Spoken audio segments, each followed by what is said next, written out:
Ano pa nga ba ang hihilingin sana ni Daniel Padilla sa kanyang nobyang si Catherine na mahal siya? Ngayon ay usap-usapan sa social media ang tila napabayaang sarili ni Daniel Padilla matapos nga magdesisyon ang kanyang girlfriend na si Catherine na tapusin na ang 11 years nila bilang magkasintahan. Hindi na nga madidinig pa ang pabebe or ang baby talk ni Catherine na tinatawag niyang tangi itong si Daniel Padilla. Daniel, lumuhod at umiyak kay Catherine. You're now watching Showbiz Now, your daily showbiz update.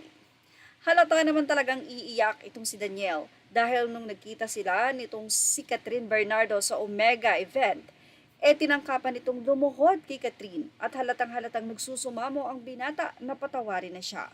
Usap-usapan nga ngayon ang breakup nila Catherine at Daniel Padilla kahit na nga ilang araw pa lang ang nakakalipas.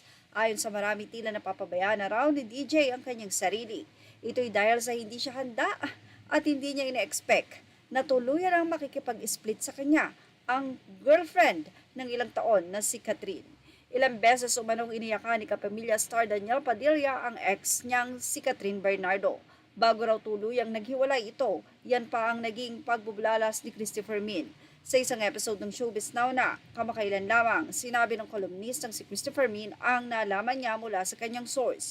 Mayroon akong source na nagkwento sa akin kung paano at bakit nagsabi ng si Catherine sa kanyang mga magulang tungkol sa kanila ni Daniel. August pa lang yung timeline, tama tayo. August pa lang nakita natin yung pagbabagong anyo niya Catherine, yung nakatupis na siya. Yan pang naging say ni Christopher Min.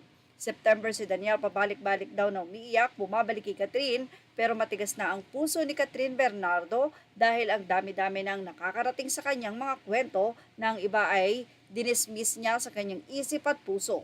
Pero yung iba ay pinahalagahan naman niya. Dagdag pa ng showbiz columnist at syempre ang lalaki pag sinusuyo uli ang nakahiwalay na kasintahan, lahat nalalabas na yan. Pakikiusap, pagsusumamo, pag-iyak, makuha lang ulit ang emosyon at pagmamahal. Pero hindi na raw nag-work pa ang panunuyong ito ni Daniel kay Catherine dahil nung katapusan ng November, inamin na ni Catherine na break na sila. Maaring hindi pa alam ni Daniel ito dahil sa mismong social media Instagram, tinapos ni Catherine ang sagot na ibinigay niya kay Daniel.